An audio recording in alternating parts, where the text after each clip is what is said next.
사고의 책임 누구에 있느냐를 두고 지금 논란이 커지고 있고 경찰도 지금 수사에 들어간 상황이에요. 자, 지금 어떻게 보고 있습니까?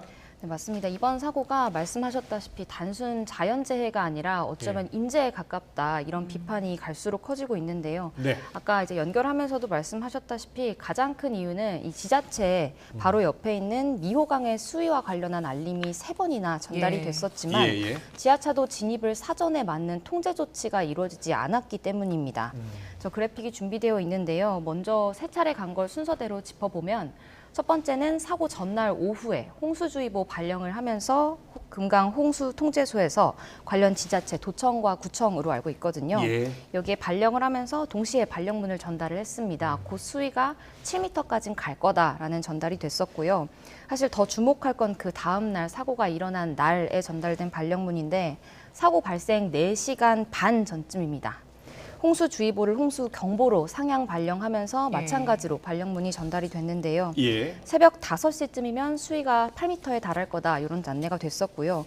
여기까지는 어쩌면 사실 자동으로 거의 이루어지고 있는 통보라고 볼 수도 있을 것 같은데 그 이후에는 직접 통제소에서 구청 담당과에 전화를 걸었습니다. 수위가 곧 9m까지 올랐기 때문인데요. 이 9m라는 수치는 기준을 뭘로 삼았냐면 제방이 1개에 달하는 기준을 계획 홍수위라고 하는데요. 이쯤이 넘어가면 제방을 넘어서 물이 넘칠 수 있다 이런 위험 기준이라고 볼 수 있는데 그게 9.2m거든요. 여기 대교의 경우에는. 그래서 9m까지 차니까 곧 제방을 넘을 수도 있다. 관련한 대비가 필요하다. 매뉴얼에 따라서 지금 대비를 해야 된다라는 직접 전화를 통해 알림을 줬던 게 새벽 6시 34분입니다. 사고 발생 2시간 전쯤이라서 사실 이때 직접 전화를 받고 기민한 대처가 이루어졌다면 그러니까 통제가 됐었다면 이때라도 사고를 어쩌면 막을 수 있었던 거 아닌가 이런 비판이 나오고 있습니다. 그리고 보도 보니까요. 경찰 쪽에도 그 제방 보수공사하던 감류에서 단장이 이거 지하차도 침수될 것 같으니까 차량 통제를 좀 해달라고 요청을 했는데 거기서도 또 어떤 조치가 없던 거였죠? 네, 맞습니다. 관련해서 이제 다른 지자체 관계자들에게도 그러니까 지자체 도청과 구청 혹은 시 외에도 경찰에도 요청을 했었는데 이게 제대로 반영되지 않았다라고 현장에서 주민분들이 많이 말을 해주시고 계시고요. 어쨌건 결과적으로 어느 과정을 거쳐서건 결과적으로 교통통제가 이루어지지 않았다는 사실은 변하지 않는 것 같습니다. 자, 도청도 그렇고 거기 군청 다 비상근무하고 있는 상황이 아니었나요? 다 비상근무하고 있었으면 적극적으로 대처할 수도 있지 않았을까 생각이 들거든요. 네, 맞습니다. 이 부분에 대해서 담당 지자체들은 현재 어떻게 보면 책임 떠넘기기를 하고 있는 모습에 가깝다라고 볼 수 있을 것 같은데요. 우선 사고 2시간 전에 그러니까 직접 홍수통제소에 전화를 받았던 구청. 이때에는 앞에 발령문들과 다르게 발령문은 구청과 도청으로 동시에 전달이 됐는데 직접 전화를 2시간 전에 했던 거는 구청에 했던 거거든요. 그렇군요. 구청 담당과에서 전화를 받긴 했었는데 구청의 지금 설명은 당시 안내를 받았던 것 중에 대비하라라는 문구 중에 교통통제를 관련한 내용은 없었다. 그 당시에 홍수통제소를 전화를 해보니까 제방이 넘어갈 수 있는 심각한 상황이니까 주민을 대피시키든지 취약 지점을 보완하라, 매뉴얼에 따라 대비하라라는 취지로 이제 전달했다고 제가 취재를 했는데요. 여기에 이제 교통통제 내용은 없었다라는 설명이고요. 그러면서 일단 시청의 내용을 전파하긴 했다는 게 구청의 입장입니다. 그럼 시청은 어떠냐? 시청은 차량 통제는 도청의 소관이다라고 말을 하고 있는 입장이고요.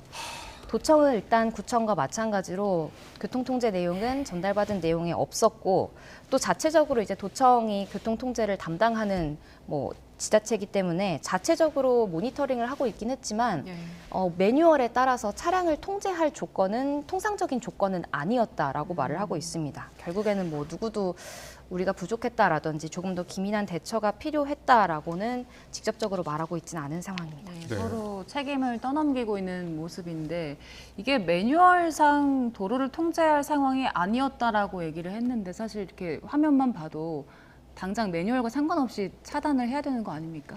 네, 맞습니다. 그런 비판이 많이 들고 있고요. 더군다나 공식적으로 도청에서 내놓은 해명에 대해서 주민들이 더욱더 반발하고 계신 상황인데요. 왜냐하면 도청에서는 매뉴얼대로라면 통상적으로 통제할 조건은 아니었고 무엇보다 제방이 갑작스럽게 무너진 게 변수였다. 그것까지 예기치 못했고 이미 제방이 무너진 상황에선 순식간에 대처할 여력은 안 됐다라고 공식적으로는 말하고 있거든요.